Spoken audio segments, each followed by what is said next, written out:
Great. Well, we'll get started because the promise of the CAFS learning series, of which this is the third, is that we are an hour from 9:30 to 10:30. We want to be respectful of your time. So welcome. Like I said, this is the third in the series for the CAFS learning series that kicked off this year. My name is Lala, and I am the Sector Coordination and Planning Officer here at Inner Sydney Voice. And we also have Marika on the call from Inner Sydney Voice, our Executive Officer. And I'll introduce Sunny and Hijay, who are also from Inner Sydney Voice, our interns on the call. I'd like to acknowledge before we start that wherever we're joining from the unceded lands I'm joining from the lands of the Gadigal people. And so I'd like to pay my respects to elders past, present and emerging. And this always was, always will be Aboriginal land. And I'd welcome you all to put the land that you're joining from in the chat if you'd like, or just take a moment to acknowledge the lands that we're all joining from. So for those unaware, or there's a few on the call that it looks like this might be your first time at one of these CAFS learning sessions.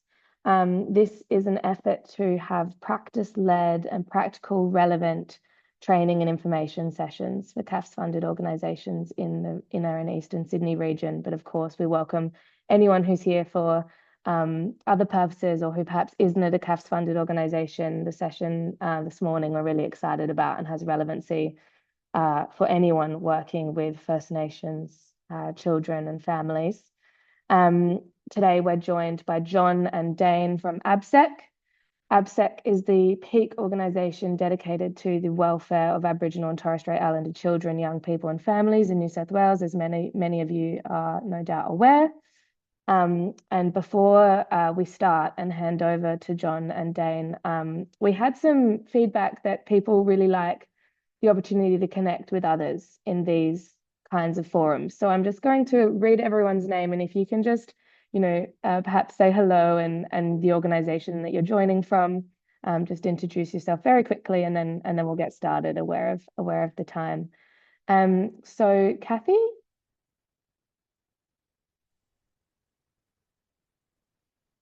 Good morning. We can't quite hear you.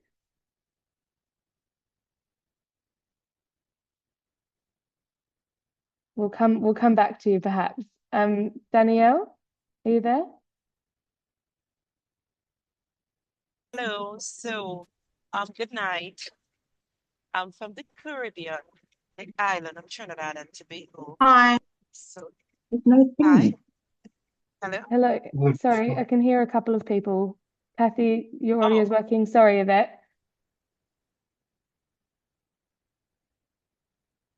Good morning. Welcome. Thank you for joining. Kathy, can you hear us?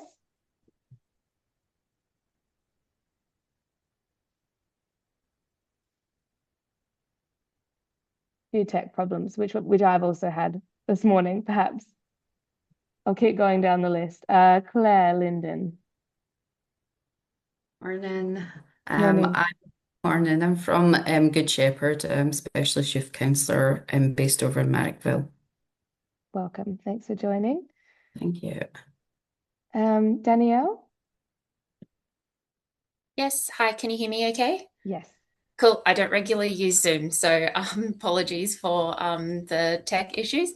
I'm Danielle. I'm from Give It. We're a not-for-profit organisation working across the whole of the country, and a few of my colleagues are online today as well. Great. Welcome. James Smith. Hey everyone, I'm James from the Family Co. I work in the Child Youth Family team and we're based in South Sydney on Dharawal land. Welcome. Katie?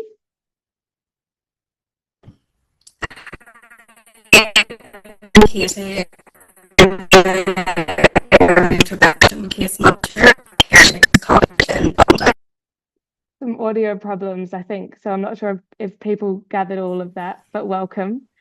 Kirsty? Good morning. I'm Kirsty, and I'm the New South Wales Engagement Officer for GiveIt, and I am on Dharawal land. So yes, there's a few of us here today from GiveIt. So thanks for having us along. Right, welcome. It's lovely to meet you. Magda.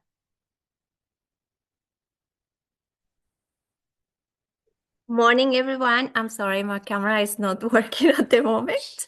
I'm joining from Western Australia, from the University of Notre Dame.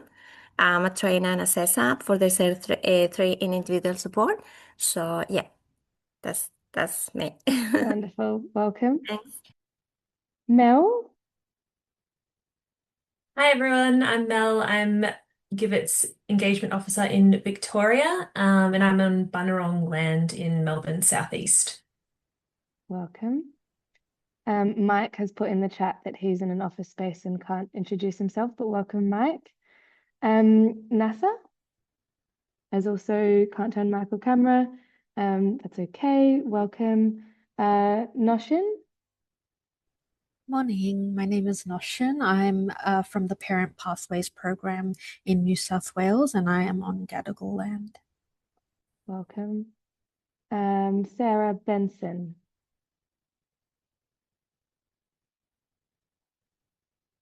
Morning. I think you're still on mute.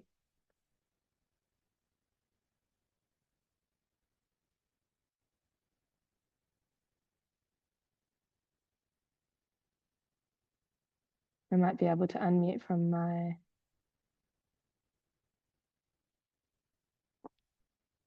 Oh, Sarah Visser, are you there in the meantime?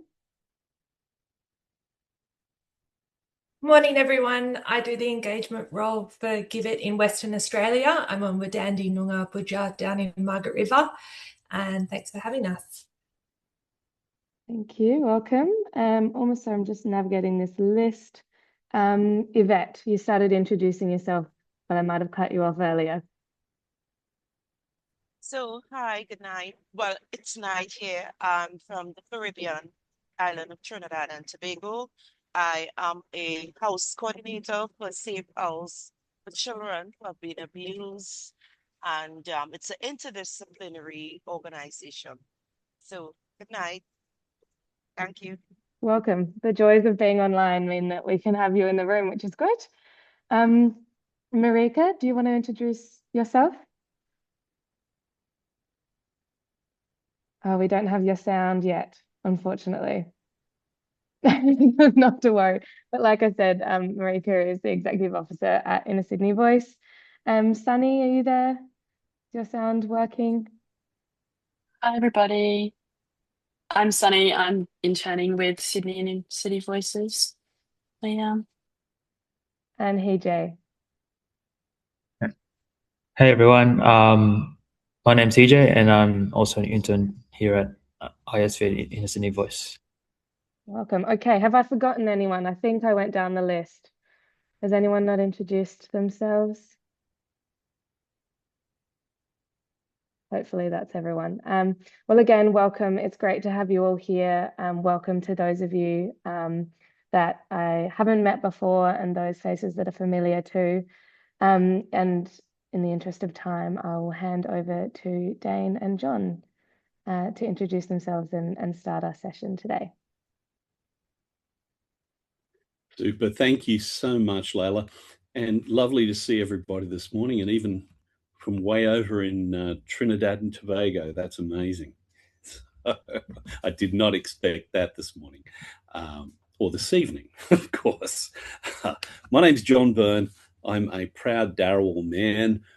I am the coordinator of cultural programs for AbSec, and my colleague is on the line today, and that's Dane. I might hand over for Dane to do an introduction for himself, and we'll get ourselves started. Yaraway, everyone. My name's Dane Callaghan. I'm a proud Dunghutti man, which Dunghutti hails from the mid-north coast, Kempsey region. I'm a trainer and assessor with AbSec and work alongside John.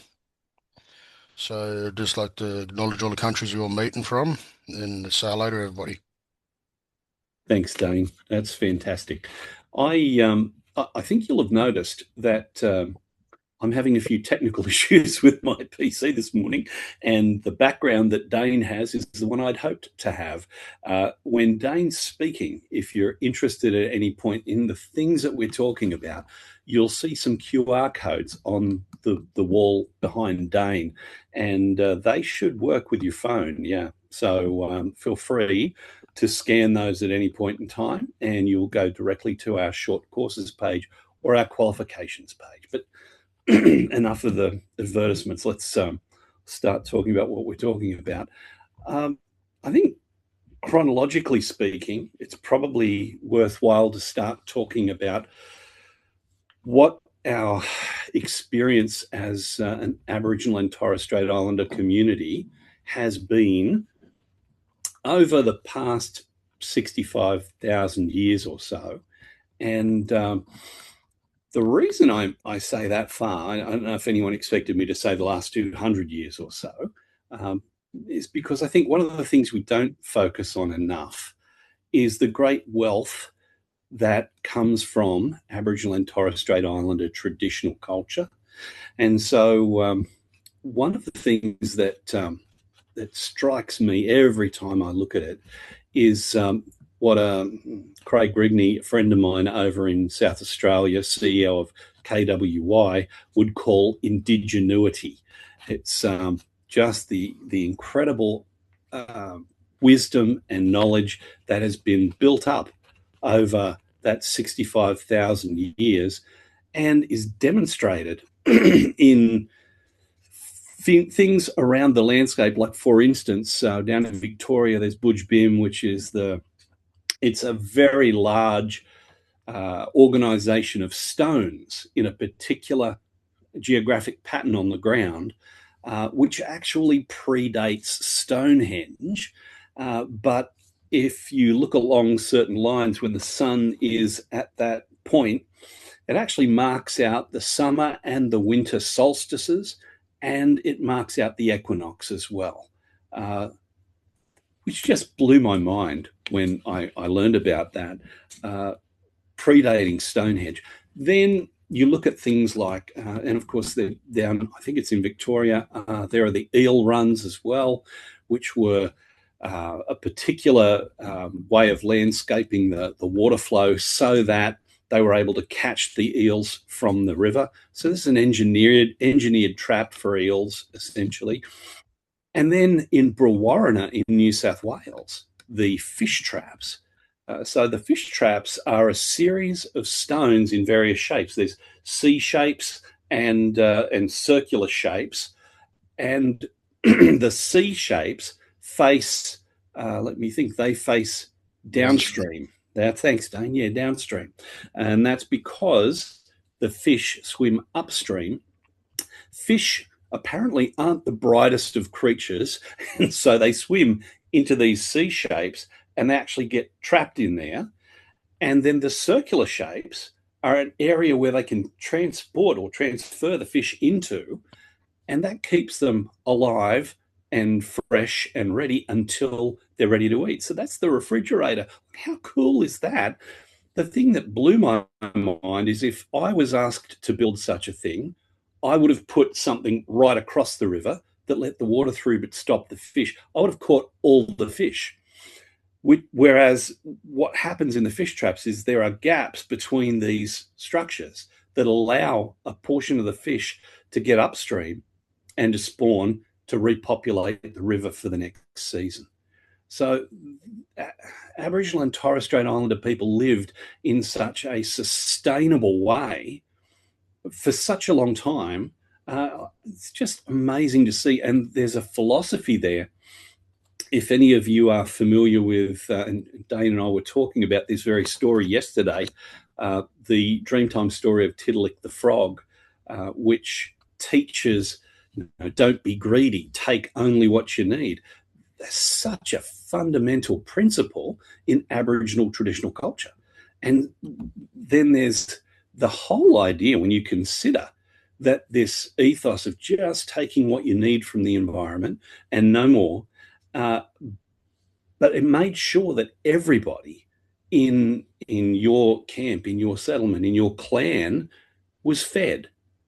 There were no poor people in Aboriginal community. So it was a collectivist community. And that had so many other benefits happening as well. When children are raised in a collectivist community, there are multiple sets of eyes on that child at all times. And so the safety level for that child is way up. So many different ideas and ways of thinking and ways of expressing oneself are exposed to that child. So that child is growing up in an incredibly rich neurological framework. They're getting lots of ideas. They're learning through being with people. And that's another difference, actually, between current mainstream culture and Aboriginal traditional culture, is that Aboriginal traditional culture taught learning through experience. So Aboriginal children would go out on activities, on ceremonial events, on day-to-day activities, hunting, fishing, that sort of thing, and they would watch.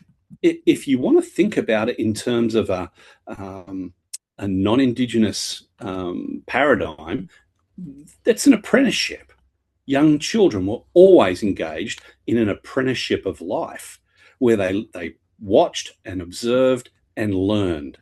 And sometimes the elders who were teaching them would be explicit about what they needed to know, and sometimes they would just soak that in through being there. That is a fundamentally different paradigm from what we have in our schools today. And in our schools, questions are the quickest way to get to the answer that you need. But that has some issues around what if you don't know the right question to ask? And that, I mean, that's been at the forefront of scientific discovery for many, many years. If you don't know the right question to ask, you don't get the breakthrough. But as soon as you ask a different question, bingo. Now, with Aboriginal community, questions weren't a big thing. You didn't ask lots of questions. You watched, you listened, you waited patiently. So like I said, almost like an apprenticeship paradigm. So there is a complex system of kinship and kinship relations. There are very, very involved rules about who can talk to who and who can marry who. You've probably heard of totems before. So totems were not only a responsibility. So what I mean by that is this. If your totem was the kangaroo, then you were, number one, forbidden from eating kangaroo. And because totems were different across the country, biodiversity was pretty much guaranteed. Number two, you, with that animal, were not only forbidden from eating it, but were responsible for looking after it, for not only looking after the animal, but also maintaining its environment so that it had somewhere safe to live and healthy to live. So when first fleeters came to Australia, it was pristine. It was beautiful. Totems also are connected to skin names, and through that, the connection controlled who could marry who. And this kept the gene pool in a really good state. So, but also too, John, if you don't mind me jumping in. I don't mind. I think the way we look at it too, if you're looking at a concept of different nations within nations, sort of like Europe per se. Europe, how did they sort of strengthening the alliances throughout Europe back in the medieval eras? They married different tribes or different kingdoms to strengthen the nation and build a partnership. Very much similar in the indigenous pre-colonialism of Australia, is those nations were very much intertwined because they had ceremonies where arranged marriages would happen, like John was saying with the totems. You couldn't marry a kangaroo with a kangaroo, or you couldn't marry a possum with a possum. So they had the differences, and it's sort of like your family passport, your totem and your skin. But when you also went through traditional ceremony and you progressed with initiation ceremonies, you also got animals given to you then that would be passed down to your kin. So your children's is where that passed on to, because the sex of the child determined on what totem they were as also. So the boys would not be the same as their sisters, so to speak. Okay, thanks, Dane. Another thing that's important, and we talked a little bit about this in terms of collectivism. You, I have no doubt, have heard the phrase, takes a village to raise a child. And that really does describe Aboriginal community and child raising. So if you've worked with Aboriginal community at all, and I'm sure you have, you will know that there are a plethora of aunties and uncles. And those aunties and uncles don't have to be blood related. Everybody has a responsibility around that child. And so this takes some of the load off of those individual parents. It's a really powerful and useful way of organising your community. And it stood the test of time, with Aboriginal traditional culture being the oldest living culture on the planet. So it's time, we're getting close to the time I've set myself on this, but we need to start talking about disruptions in that culture. And before I go on, there are so many other things that are just so powerful that were in the wisdom bank, the knowledge bank, traditional burning, celestial navigation, and medicine. Just incredible, right? So I would suggest you do some more research, if that interests you, once you've watched this. But okay, 1788, and the first fleet arrives. And from the British point of view, looking at the country, they said, we saw no crops, no organised fields for planting. And so the land wasn't being used. And this was one of the primary arguments in the terra nullius legal precedent. They said that they could take this land because it was not occupied. The second one was that there was no resistance from the people who were already there. And nothing could be further from the truth. In fact, on both counts, if you read Bruce Pascoe's Dark Emu, you will see that farming actually occurred in pre-colonial Australia, just looked different to what they were used to. And in terms of resistance, when the British came and started to remove people from land, there was resistance. Before I go any further, I better say, this is important. I can guarantee you nobody on this call is 200 years old or older.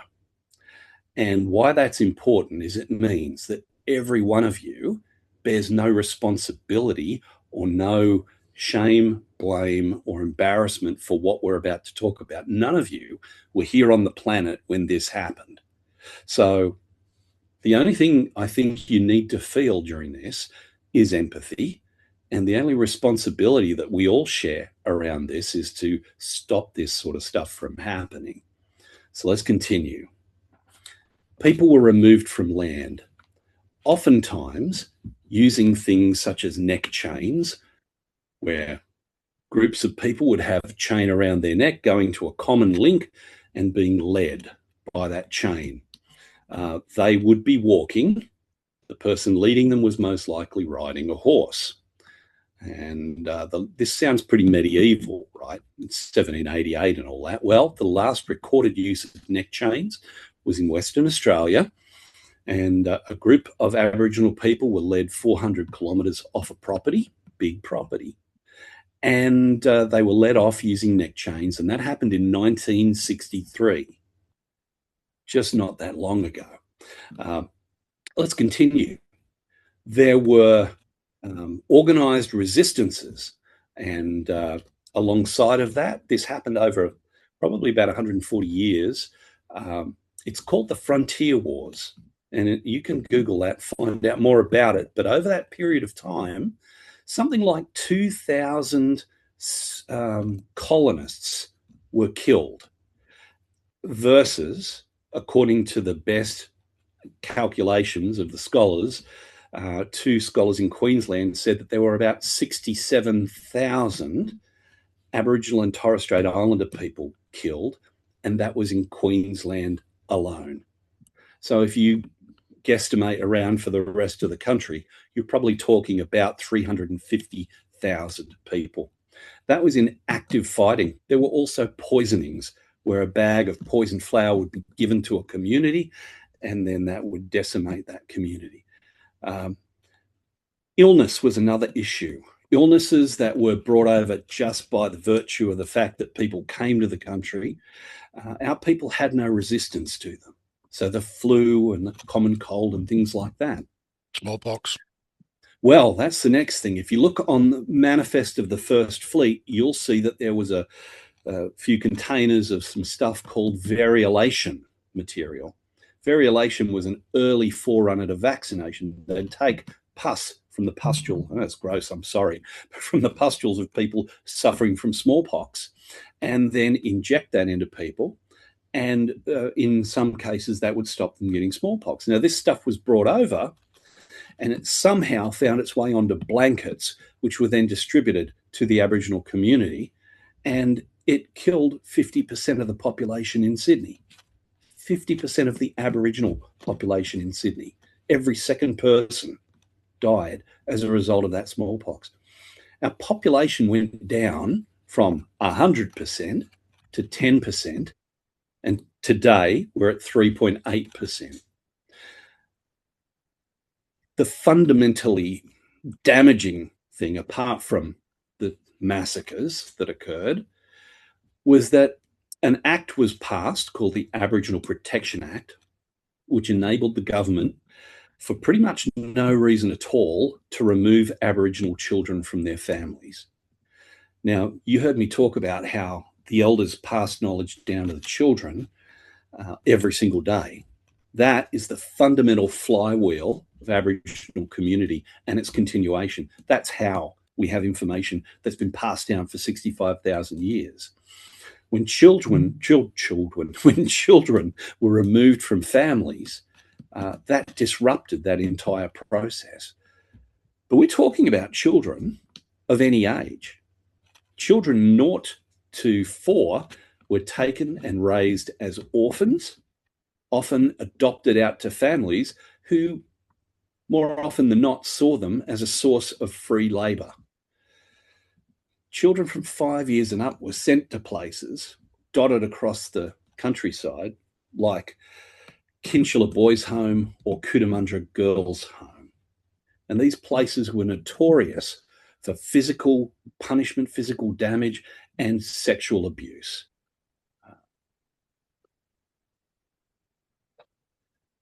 One of the punishments that the uncles, now uncles, then boys, suffered at Kinchela was being chained to a tree overnight naked, doused in buckets of water. These were children from 5 years old. 5 years old. The uncles, a couple of years ago, commissioned a ground-penetrating radar study on part of the property. It came back reporting that there were 9 aberrations which aligned with clandestine burials.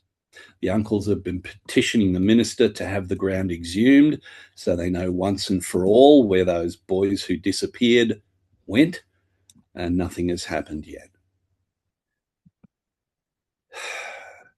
You only have to look in the news or talk to people in community to find out how badly treated Aboriginal community is by authority figures.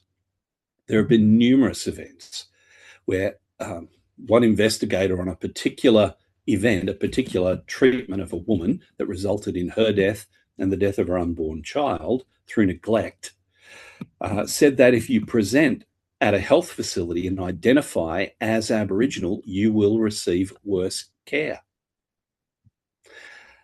The Victorian Chief of Police, not the current one, but the one before, actually made a public apology for the force targeting Aboriginal people and using excessive force. So, the evidence is out there, but the problem is most people are unaware of what caused the problem. And when you have young people, like I mentioned, in places like Kinchela, in places like Cootamundra Girls' Home, and the hundreds of others that were around the state and across the country, there's a tremendous amount of trauma that's caused in these young people. They're told that their families don't want them anymore, or that their families are dead. They grow up without a good knowledge of where they come from. And Dane and I were able to state our heritage at the beginning of this meeting, and that's part of our identity. They didn't have that. They were given numbers instead of names in these places. They were physically abused. They were sexually abused. When they came out of these places, a lot of them self-medicated with alcohol or hard drugs sometimes.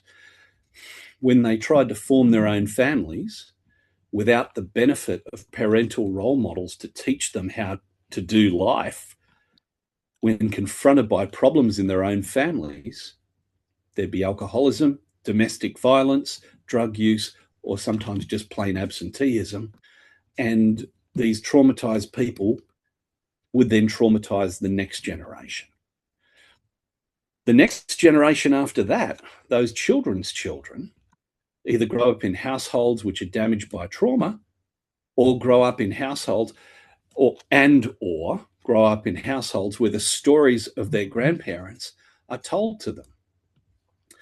And they suffer from intergenerational trauma, vicarious trauma from those stories, trauma from their background. Various studies which have been done have shown that 64% of stolen generation households are in the lowest 5% of income earners, of poverty. So there's just one thing I want to add to that, John, just for the class to sort of get the head around it. What is it one thing that we picked up, all of us as individuals, when we were children? How do we know what it was to be loved, or what it was like to be taught and nurtured? When we made mistakes, we were showered with love and like, have another go, like encouragement.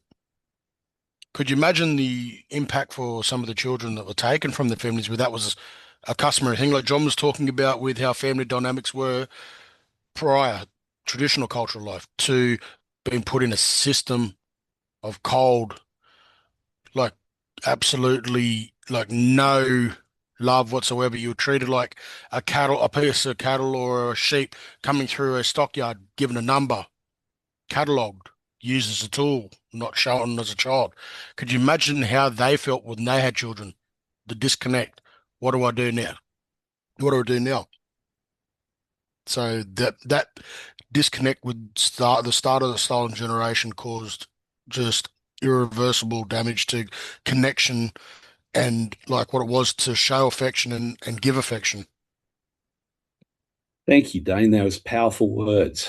Not only was that part of the process, but the disconnection from the traditional culture, that 65,000 years of wisdom and knowledge, incredibly difficult.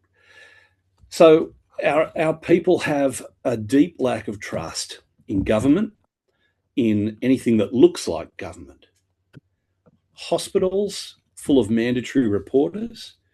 When we have to take one of our family to a hospital, think twice about it. Because if someone says something and they misunderstand it because they don't understand the culture, they could be very likely to be going home without that child because a report will be made. If you think of collectivist communities who, 10, 12 children might end up at one person's home, and it might be a mealtime. That person will say, right, you fellas, sit yourselves down and have a feed. And if at that point in time, DCJ knocks on the door just to check in and they see 12 kids eating there, they're going to be asking themselves questions about why those kids aren't eating at home. Are they being neglected? Is there a problem? Is this house overcrowded? And so on. And reports have been made for less. So these problems haven't stopped. And that's why earlier I said our responsibility is to stop this stuff from happening, not to ensure this never happens again. It would be great if it did stop. If you consider that the number of children in out-of-home care at the moment is somewhere around the 51, 43, somewhere around those percentages, and we're 3.8% of the population. That's like 10 to 12 times higher than it should be. Aboriginal community considers that our children were stolen during the days of stolen generation, and they continue to be taken. Children, from easy to calculate, I kind of just gave you the numbers. Aboriginal children are 12 times more likely to be removed from their home than non-Indigenous children in the same circumstances. So it's problematic. And the trauma still continues with people being targeted by police today, with a whole generation of people who, it's generations of people who've been brought up with stereotypes around Aboriginal people.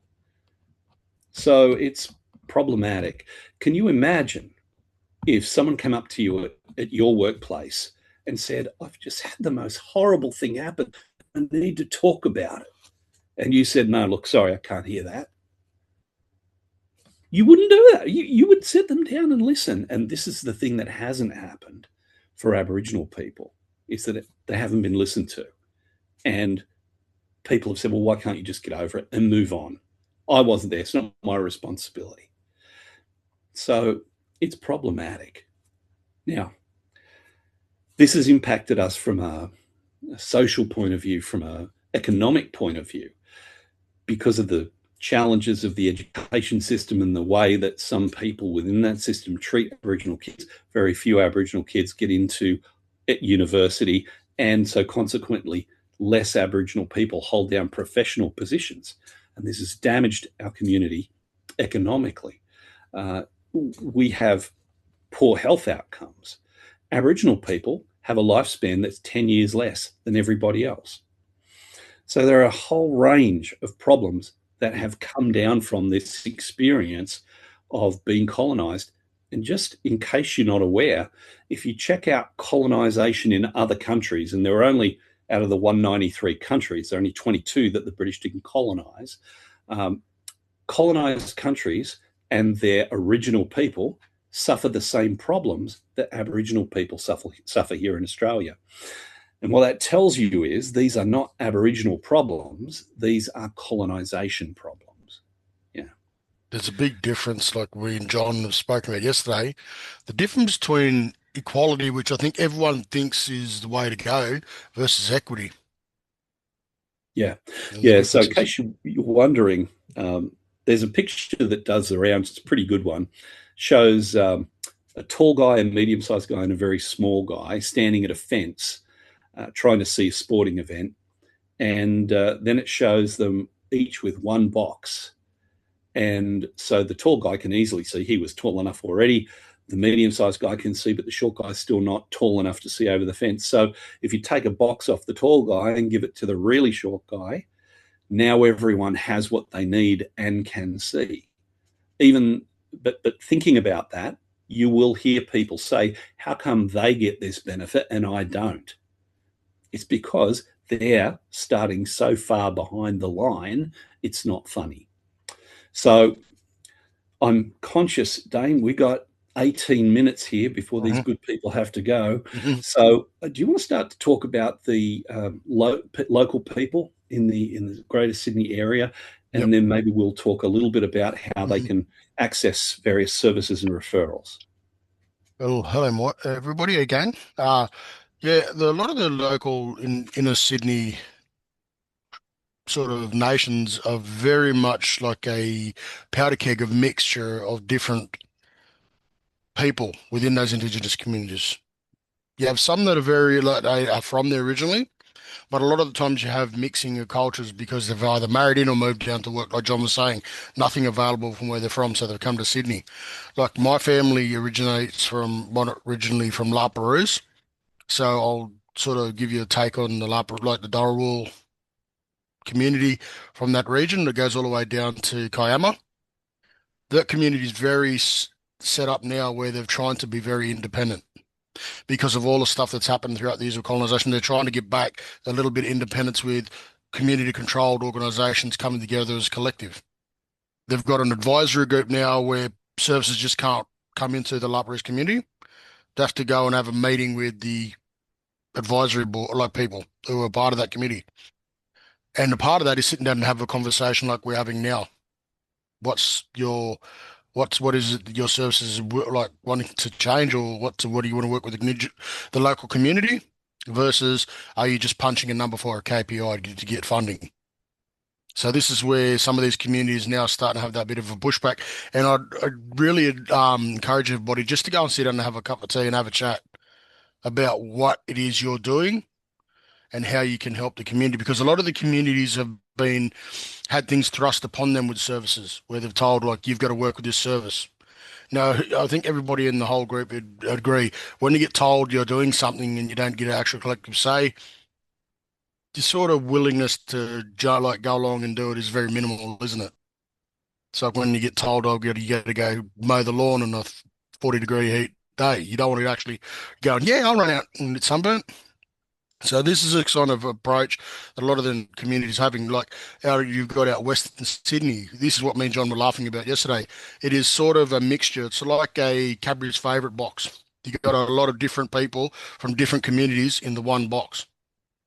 Mount Druitt, especially because you have a lot of people who have mixed race, but they're all, with the Indigenous community, they're still very close-knit. And to get inside that, you're going to have to make some efforts with sitting down and having that chat. Them maybe having a little bit of pushback, believe me, is not a bad thing, because they're testing you in a way to see if you're going to have resilience to come back and do it, because they know that the path to achieving success is going to have some barriers. We're going to have some hurdles where you're going to stumble and fall. So when you get elders or you get people in senior positions that are pushing back a bit, don't take that as a discouragement.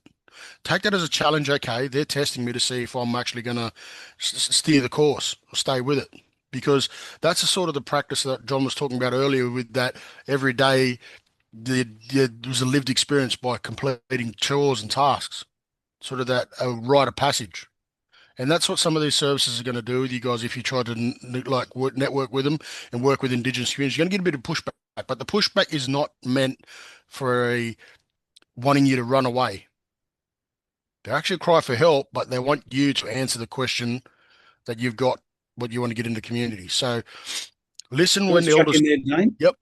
Yeah, I just want to say, what the experience of these organisations has been, it's been... So there have been situations where some organisations have partnered with Aboriginal organisations and have done that to get some Aboriginal aimed funding. And once that funding is obtained, that partnership is pretty much worthless to the larger organisation. Solved very quickly. And it will, what often happens is that organisation, the ACO, the Aboriginal Community Controlled Organisation, is just phased out of the operation. And now this group has more funding. Now, that's not a generalization about everyone. No. Okay. So I'm certainly not saying that. But what I am saying is that that experience has happened to more than a couple of organizations. And because we're only 3.8% of the population, everybody talks to everybody.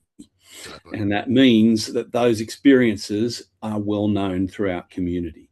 And what that means is, if you're going to build a relationship with an organization, they are going to have the antennas up for that kind of behavior. And that's probably part of the reason for that pushback that Dane was talking about. But there's a flip side to that too, John? Is sure. If you do the right thing and you start building the barrier, building the relationship, and you start making inroads and achieving stuff, you watch how quickly your reputation will go boom in the local areas. Yeah. So one of the things that Dane and I were talking about yesterday, that we might, thinking what we'd share with you today, is one of our strategies for actually building. It's probably the first part of building genuine partnerships, And on that note, there's so much more, if we had more time, so much more that we'd love to tell you about colonisation and the events that occurred. We have a whole full day course on that, which is our cultural awareness course. And there's so much to go into. So we're giving you a tiny little snippet. But one of the things that we do teach is that you need to go and connect with these organisations out there in the community. So if you want to find out who they are, you can find your local Aboriginal Land Council, and they should have a list that they can either read to you or send to you of who these organisations are that are out there. Now, depending on who's running that land council, your mileage may vary. So if worse comes to worse, you can contact your local municipal council, and they should have a list. So once you find organisations out there that you want to connect with, turn up, go and introduce yourself. And why would you do that? What's your reason? Your reason is to let them know who you are and what you offer in the community, and that you're interested in finding out more about the needs of Aboriginal community in that area and what you can do to support. You want to try and avoid the word help. You want to use the word support. Help is kind of like coming in to save somebody, and support is a very different concept. Partnership's another good one. Partnership, absolutely. And we always say if there's, and there is one coming up, a NAIDOC celebration, go along. Introduce yourselves. It's a lot of fun, trust me. It's very much don't drink too much coffee, because you're probably going to have a lot of belly aches, because humour is a big part of Indigenous culture. If they sort of, for you my friendship, they take the piss, it's not making fun of you, it's having a giggle as one. Yeah. And you'll find the elders are the funniest of the lot. Too true. So get out there, introduce yourself to people, and start to enjoy that community. Mm-hmm. So you go to everything from a big NAIDOC celebration all the way down to a barbecue outside the back door, and take a tray of sausages if you do, right? So you just get known by people. And when you're out there, every time people from community see you at these events, you start to become part of the furniture. You start to become someone who's known. I've seen this fella before. I know where they're from. I know what they're up to. Yeah, okay. All right. So, and the more people you know, if you can say, oh, yeah, Uncle Dave suggested I come down to, oh, okay. You know Uncle Dave. All right. So this is all about just getting in there, meeting people, connecting, and building familiarity in the community. And you'll build trust that way. You'll also learn protocols too. That's exactly where I was headed. Yep. Spot on. You'll learn the different protocols for different nations. Like the protocols for Darawal is a lot different to Darug or Eora. You're going to get a lot different for when you get out west too.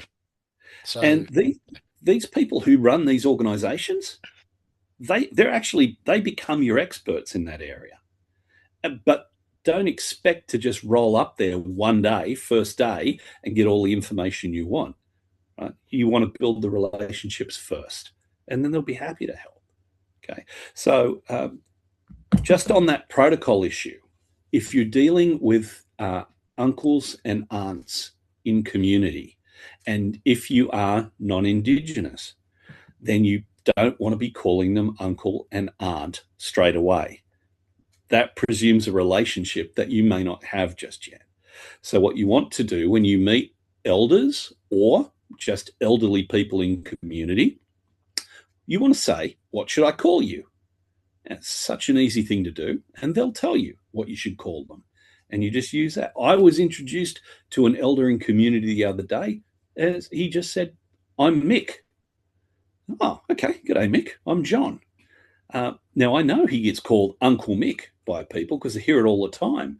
And at first, I was feeling a little bit snubbed because he didn't say you can call him. You know, you call me Uncle.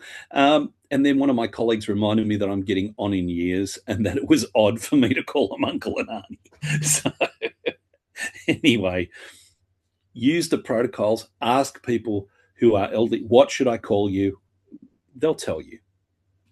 All right, that's good. Anything you want? There's probably three things I'd recommend too, just from working a lot with Indigenous service, especially in West inner Sydney, is I would punctuality is a big thing with Indigenous community, believe it or not. Another one is if something happens, they they will test you to see if you'll take accountability.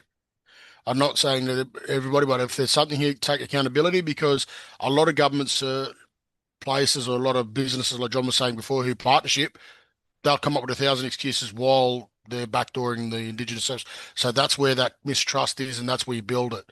And the third one is I always say, if something's breaking down, say, look, don't make no guarantees or promises. Say, I will get to it and I'll have a look.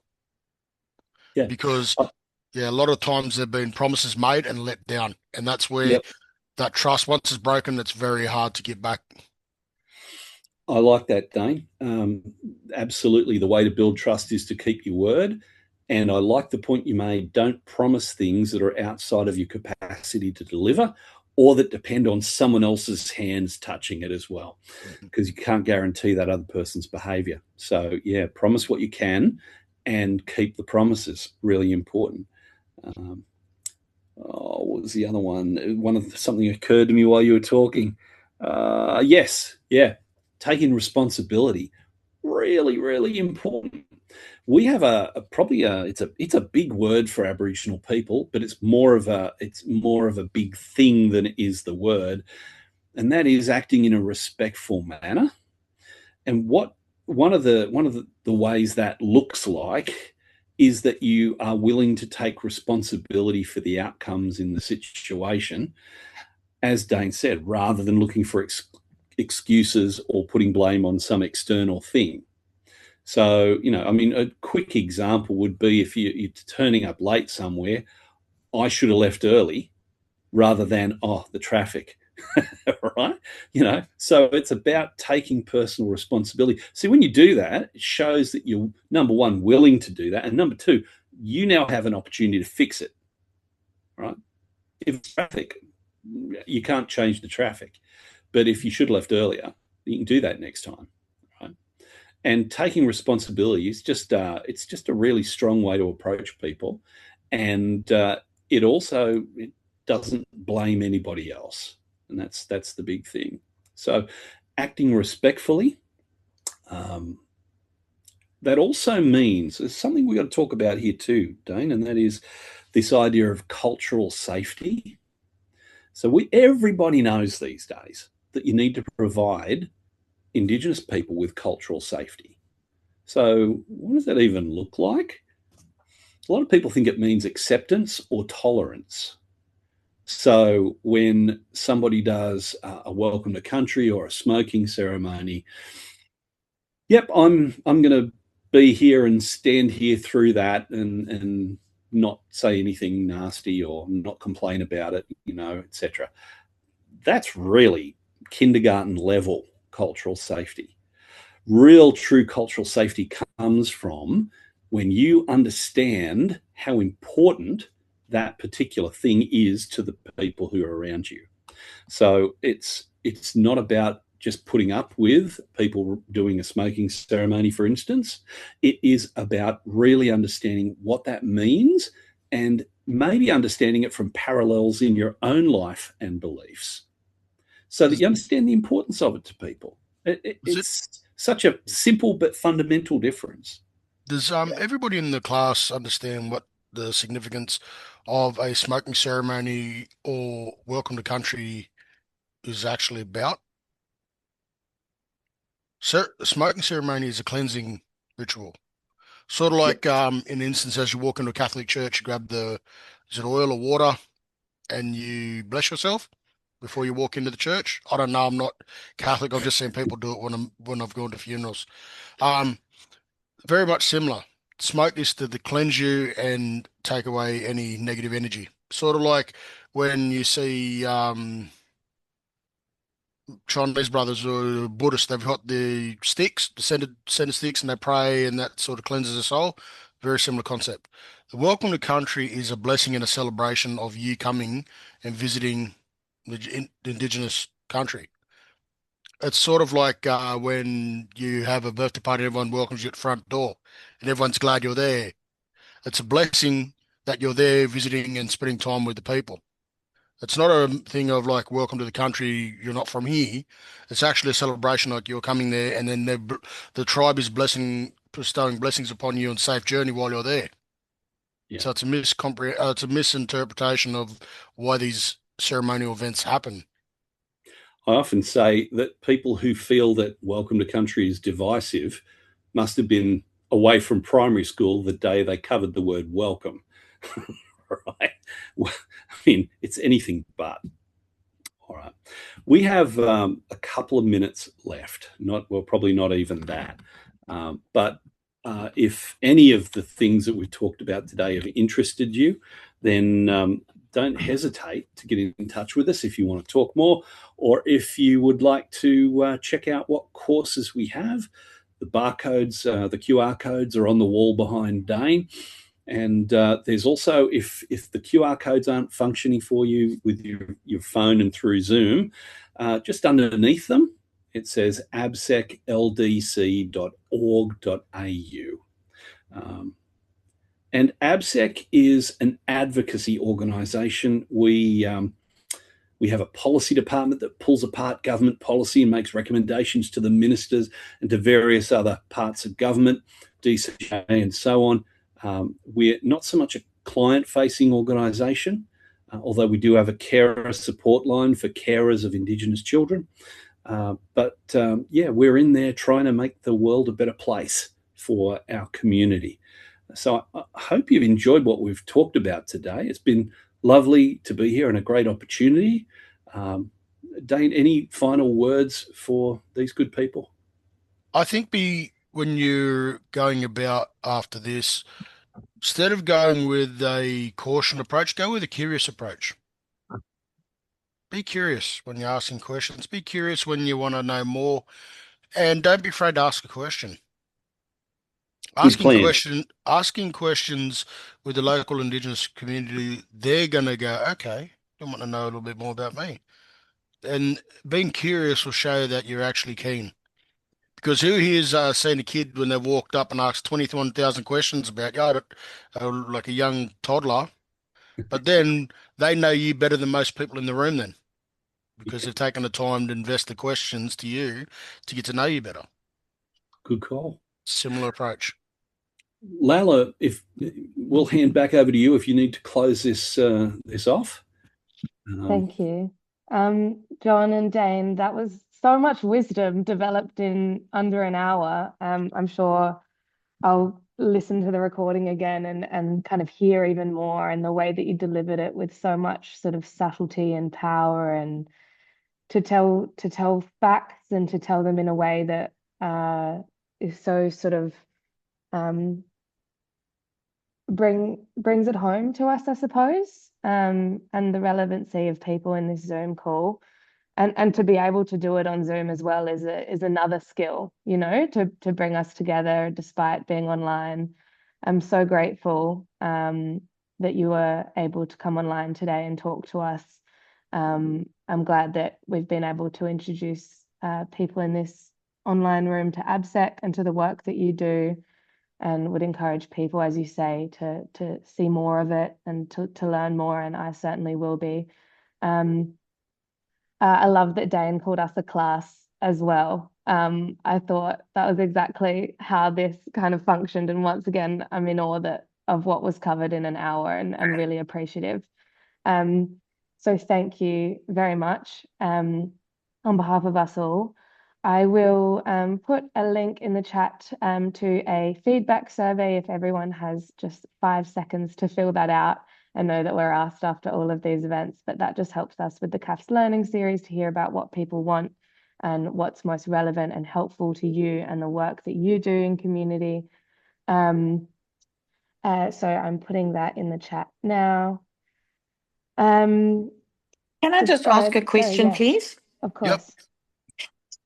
You spoke about AbSec having a carer support line, and then you mentioned children. Is there anything for the elderly? No, we certainly are about improving things for Aboriginal children, families and community, but our focus is on child protection. Okay. So Thank you. Yep, you're welcome. Thank you. And I'll stay on the line for another moment if anyone wants to ask any questions about Inner Sydney Voice. I'm not sure if Dane and John might have to go, and we have promised that these would be an hour because we know that the work that you're doing is so important. But thank you all again. Look forward to seeing you at our next event in early May. Will be an in-person one for the CAFS Learning Series, and subscribe to our newsletter so that you can hear more about that. I'll put a link in the chat to that as well. Hopefully that's everything. And thank you again, everyone, for joining this morning, and take care. Thanks, Thank Layla. you very much. Thank you. Thanks for your time, guys. See you. Bye.